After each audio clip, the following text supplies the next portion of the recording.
Hi, my name is Alexis, and I'm a teacher with Polk County School Board, and I'm researching how low socioeconomic status impacts student learning. So the question here is, does a child's socioeconomic status have an impact on their educational success? Is there something going on here? What we have to do is identify multiple factors before we can draw any conclusions. Because socioeconomic status and long-term educational success are hard things to compare. One of the things that we see is that low socioeconomic status makes it difficult to predict whether or not students will have long-term educational success or reach post-secondary education. So what that means is we see repeatedly that there's a trend here. Kids who are in low socioeconomic areas tend to have less educational success, lower graduation rates, lower acceptance into college, but why is that? What is taking place? We also know that the rate of homelessness has an impact on determining educational success. Is it because these students are homeless, or is it because something else is taking place? But the problem here is that there's no clear research or definition on the impact of socioeconomic status or on educational success. Researchers define educational success and low socioeconomic status as a number of things. We don't have operational definitions. What may be a low income area for one researcher may be not noted for another researcher. The same thing goes for educational success. Is educational success a post-secondary graduation? Is it acceptance into a post-secondary program? Or is it just graduating from high school? Or is it reaching a state standard? None of these things have been truly defined. But the purpose here is to use previous research to further define these factors, to make more sense of it. We need to find out what contributes to a child's success rates in the public education system, as well as operationally define these terms, such as low socioeconomic status and educational success. We have to come up with what these mean. It doesn't make sense to keep slapping a label onto something and calling it low socioeconomic status or educational success. There has to be a clear-cut answer. So the research question here is, how does socioeconomic status, specifically in low-income families, affect student learning and educational achievement?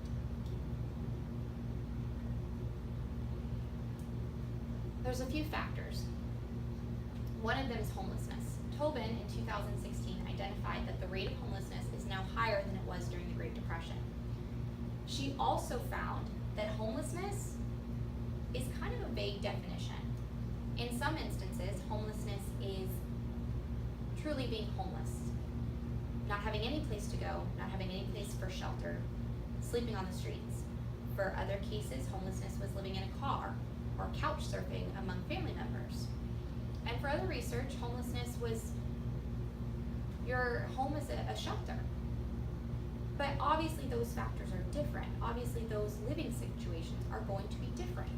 There's a very clear difference between sleeping on the street and having a shelter to go to.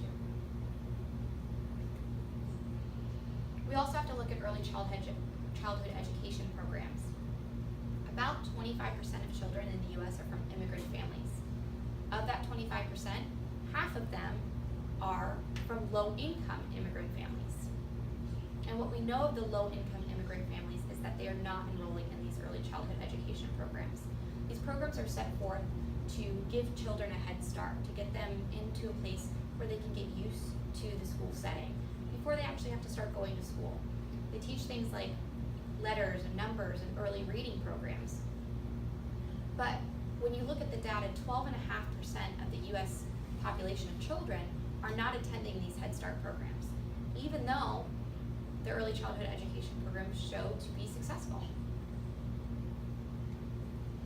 We also have to look at post-secondary education. According to Daniels and his colleagues, socioeconomic status is the leading predeterminant in attaining a post-secondary education.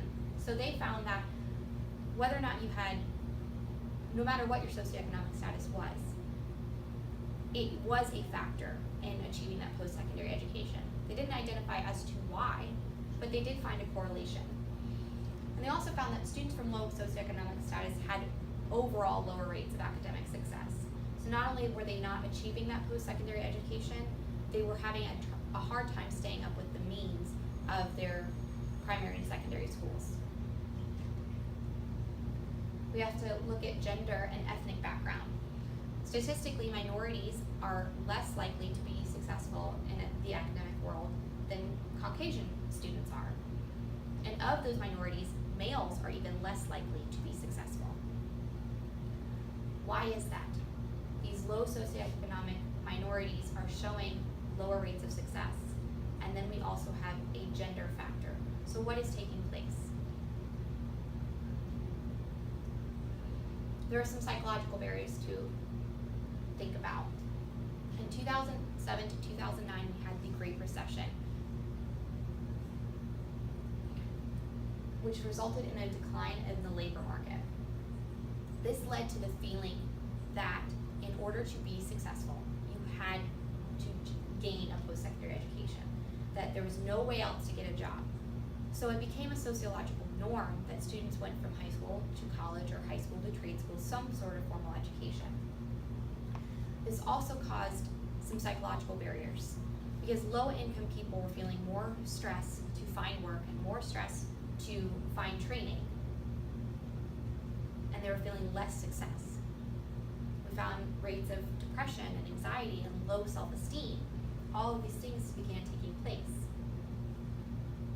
And these unaddressed psychological barriers may be preventing students in low socioeconomic backgrounds from attending post-secondary educations or programs. The fact that they're not seeking the mental health and don't understand it could be the problem. So the theory here is that homelessness, early childhood education programs, gender, the need for post-secondary education in the job market, ethnicity, psychological barriers, all these are factors that should be addressed when measuring things like likeliness of a student to go on to post-secondary educations. So what this means is that we can't just say that low socioeconomic status is one thing.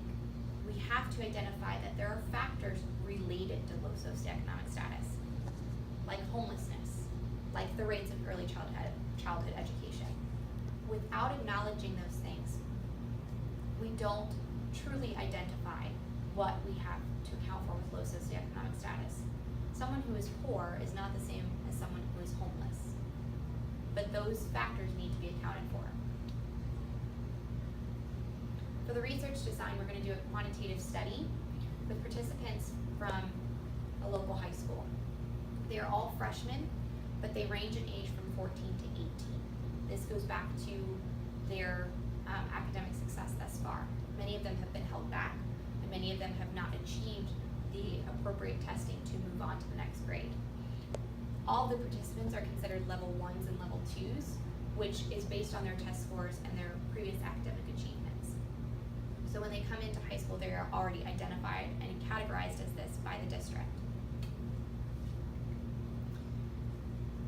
Participants will take part in the study as a volunteer basis. They don't have to, but it will be presented to them. It's going to be understood what the purpose of the study is, that the trend is what we're looking for, and we're looking to define things. Of the volunteers we receive, random selection will be used to pull the participants who have agreed upon the study. We're looking at a 9-week time frame regarding for the grading quarter.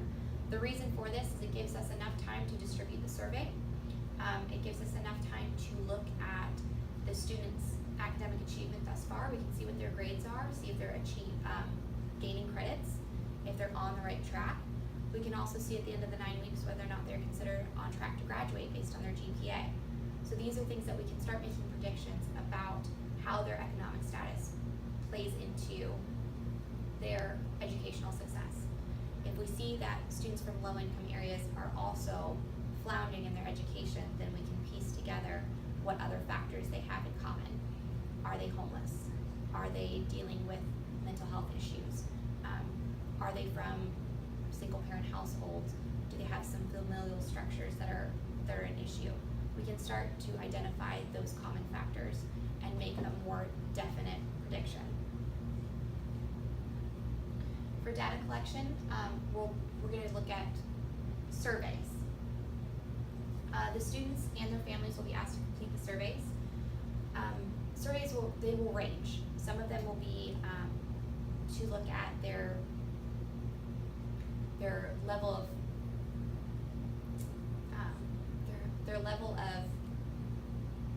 their level of self-awareness, their level of self-rating and success, to see how they feel they're doing. We're going to look at what their family identifies as their socioeconomic status. We're going to look at how many people are in the family. We're going to ask things like, how do you feel about college? Is it on your radar? Do you plan to attend a post-secondary education? We're going to dive into whether or not the families and their parents are also a part of these programs, or if their families have even lower rates of education. The goal here is to figure out where these kids lie and figure out if we can find patterns among them. For the analysis, we're looking at a chi-squared test and an ANOVA. And then at the very end, we'll do a summative analysis to complete the study. I'm hoping to gather a lot of data. I'm hoping to be able to come up with a lot of information and a lot of categories to put these children into. And in order to compare them, we have to do a statistical analysis. It won't work if we just crunch some numbers. There has to be a clear-cut answer. With the data interpretation, we're hoping to be able to use this, the results to predict educational achievement and success for students from multiple sociological backgrounds. Hopefully we can identify the different groups that are playing into this low socioeconomic status and low achievement, and factor in and better predict where these students are coming from and how to counteract those barriers. I'm also hoping for better educational achievement predictions for students of these varying backgrounds. So the goal here is to see, okay, we've identified their socioeconomic background, we know where they're from, now we can predict what their education is going to look like. We can predict what their likeliness to go into a post-secondary program is.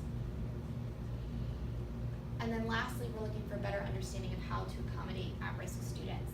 The end-all goal here is to find the problem and fix it. So if we don't pay attention to what these kids are saying, and we don't pay attention to what their families are facing, we don't know how to accommodate it. I think the best way to identify how to fix a problem is to ask the people who are most affected by the problem. And in this case, it's the students who are forced to figure it out. We want our students to be successful. We want our students to make it on through graduation, to join the workforce, to have formal training and formal education. This is what our society needs. But if we don't know how to accommodate or how to define what these students are facing, then we're not likely to ever really fight it. My hope is that through this research, we can come up with some better definitions and some better answers, and thus end up with a better